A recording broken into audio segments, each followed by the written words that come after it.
Okay, अब हमने इस पे क्रूड ऑपरेशंस को परफॉर्म करना है। सो मैं इसके कंट्रोलर में आ जाता हूँ। सो इसके कंट्रोलर में आके सेम इंडेक्स के अंदर मैंने क्या फंक्शनैलिटी परफॉर्म करनी है, मैं जल्दी से यहाँ से इसके गेट और एक्शन का फंक्शन क्रिएट कर लेता हूँ। गेट, क्रिएट और एडिट, और क्रिएट और एडिट के अंदर हम किस तरह से करेंगे, मैं यहाँ पे एक आईडी कॉल करवाऊँगा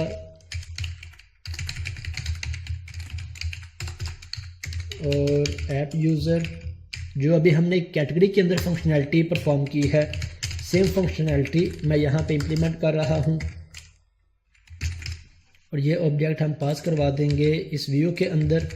और अगर ये आईडी हमारे पास, ये आईडी ग्रेटर देन 0 है, तब इट मीन्स यूज़र ने एडिट के बटन पे क्लिक किया है, तब मैं ये ऑब्जेक्ट डेटाबेस में से गेट करवा लूँगा context dot app user dot find, और वो ऑब्जेक्ट अब मेरा पास किसे हो जाएगा, मेरे व्यू को। और इसी तरह मैं पोस्ट की फंक्शनैलिटी पे आ जाता हूँ। पोस्ट के अंदर भी हमने जो फंक्शनैलिटी कैटेगरी में इम्प्लीमेंट की, सेम फंक्शनैलिटी हम यहाँ पे कर लेते हैं, क्रिएट और एडिट। और इसके बाद यहाँ से मेरे पास क्या पास होके आएगा, मेरे व्यू से मेरे पास एक मॉडल आएगा। इस मॉडल के सबसे पहले हम वैलिडेट कर लेते हैं। वैलिडेट किस तरह से, model state dot is valid. अगर ये मॉडल वैलिड है तब क्या करना है, अगर वैलिड नहीं है तब हमें सेम व्यू ही डिस्प्ले करवा दो। अब अगर वैलिड है तब हमने चेक करना है कि हमने एडिट की फंक्शनैलिटी इंप्लीमेंट करनी है या क्रिएट की। अगर आईडी ग्रेटर देन 0 है तब हम यहाँ पे एडिट की फंक्शनैलिटी, एडिट का क्या कोड होगा, context dot app users dot update, और इसे हम मॉडल पास करवा के सेव करवा देंगे। तो ये हमारी अब एडिट की फंक्शनैलिटी इंप्लीमेंट हो गई। और अगर मेरे पास आईडी ग्रेटर देन 0 नहीं है तब हमने कौन सी फंक्शनैलिटी करनी है, तब हमने इस पे ऐड की फंक्शनैलिटी इंप्लीमेंट करनी है। और इसके बाद हम इसे रीडायरेक्ट कहाँ पे करवा देंगे, हम इसे रीडायरेक्ट करवा देते हैं रीडायरेक्ट टू एक्शन। किस एक्शन पे, लिस्ट एक्शन पे, और लिस्ट हमने किसने डिफाइन की है, इंडेक्स में। ओके, हमारा कंट्रोलर रिलेटेड वर्क इंप्लीमेंट हो गया। ये स्पीड अप वर्क आप कब कर सकते हैं, जब आपकी प्रैक्टिस होगी, आपको पता होगा बेसिक सिनेरियो क्या है, रिक्वायरमेंट क्या है, तो उसके अकॉर्डिंग आप जितना जल्द हो सके इसकी बेसिक फंक्शनैलिटी परफॉर्म कर लेंगे। अब यूज़र के अंदर भी सेम फंक्शनैलिटी है, कैटेगरी कंट्रोलर में चले जाएं वहाँ पे भी सेम फंक्शनैलिटी है, प्रोडक्ट में चले जाएं वहाँ पे भी सेम फंक्शनैलिटी है। इसके बाद आप कंट्री का कंट्रोलर क्रिएट करें, सिटी का कंट्रोलर क्रिएट करें, कोई भी और कंट्रोलर क्रिएट करें, हमने क्रिएट और एडिट की फंक्शनैलिटी तो सभी में इंप्लीमेंट करनी है। सो हमने इसके लिए एक कॉमन, या मैं कहूँ कि एक स्टैंडर्ड बना लिया कि हमने किस तरह से फंक्शनैलिटी परफॉर्म करनी है। कोई भी कंट्रोलर हो, हम 1 से 2 मिनट के अंदर इस फंक्शनैलिटी को इम्प्लीमेंट कर सकते हैं। अब फर्दर आ जाते हैं इनके व्यूज़ को अटैच करना। इसके अंदर अब मैं पहले पास कर देता हूँ var list equal to context dot app user dot to list, और इसे हम पास कर देंगे, चाहे हम इसे व्यू बैक से पास कर दें, चाहे हम इसे मॉडल में पास कर दें।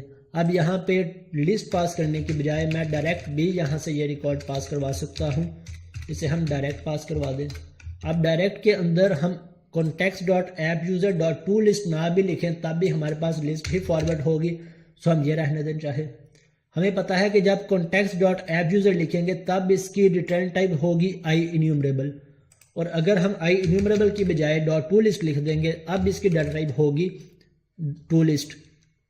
आई इन्यूमरेबल और लिस्ट में क्या डिफरेंस है, एंट्री फ्रेमवर्क के कोर्स में हम डिटेल में ये डिस्कशन कर चुके हैं, difference between list, IEnumerable and IQueryable. अब मैं इनके साथ व्यूज़ को अटैच कर लेता हूँ। मुझे इसके साथ कौन सा व्यू चाहिए, मुझे इसके साथ टेम्पलेट चूज़ करना है लिस्ट का, और किस मॉडल के लिए क्रिएट कर रहे हैं हम यहाँ से मॉडल क्रिएट कर लेंगे ऐप यूज़र, और मैं ऐड पे क्लिक कर देता हूँ। जैसे ही मेरा इसका मॉडल क्रिएट हो जाए फिर हम क्रिएट और एडिट का मॉडल क्रिएट कर लेते हैं।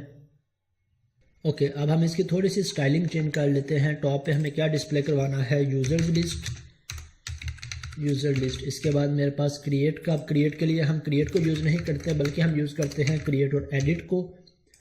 और इसके बाद नीचे टेबल, टेबल के अंदर भी हम कुछ क्लासेस यूज़ करते हैं, बूटस्ट्रैप क्लासेस, टेबल डैश हुवर्ट, इसके बाद टेबल डैश स्ट्राइप की क्लास, और टेबल डैश बॉर्डर यूज़ कर चुके हैं। और इसके बाद हमारे पास यूज़र नेम और यूज़र नेम के बाद डाटा के अंदर भी यूज़र नेम, और देन हम यहाँ से डिटेल और डिलीट को यूज़ नहीं करते, सो मैं इसे रिमूव कर देता हूँ। ओके, ये हमारा बेस कोड है जिसे हम प्रीवियस 1-2 क्लासेस से डिस्कस कर चुके हैं। मेरा नहीं ख्याल मुझे इसे दोबारा से एक्सप्लेन करने की ज़रूरत है, और एडिट में आके भी मैं इसे यूज़ कर लेता हूँ। ओके, हमारी लिस्ट क्रिएट हो गई। अब मैं जाके क्रिएट और एडिट के साथ व्यू अटैच कर लेता हूँ, ऐड व्यू। अब हमने कौन सा टेम्पलेट चूज़ करना है? हमने टेम्पलेट चूज़ करना है एडिट का।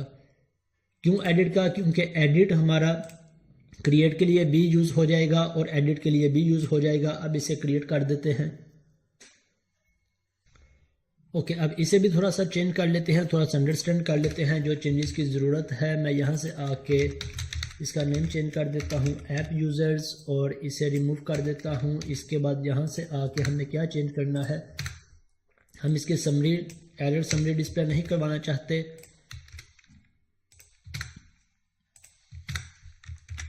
ओके, यहाँ पे हमारे पास हिडन फील्ड आ गई और यूज़र नेम आ गया।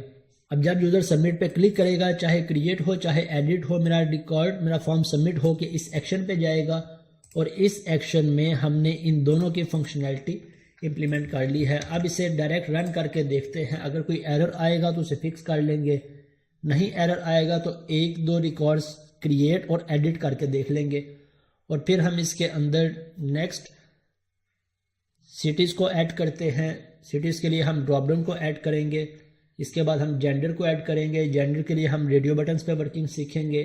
देन हम इंटरेस्ट को ऐड करेंगे। इंटरेस्ट के लिए हम चेक बॉक्सेस पे वर्किंग सीखेंगे।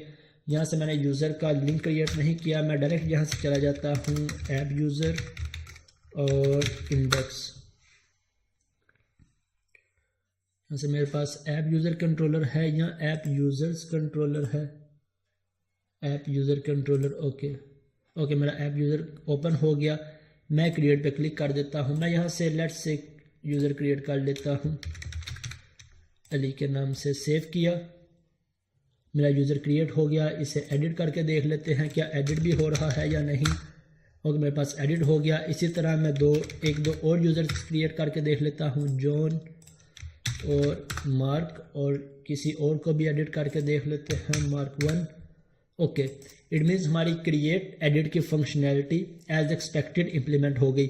अब मैं चाहता हूं कि यहां से यूज़र सिटी को भी सिलेक्ट कर सके। यहाँ पे मेरे पास एक ड्रॉप डाउन हो जिसके अंदर यूज़र सिटीज़ को सिलेक्ट कर सके।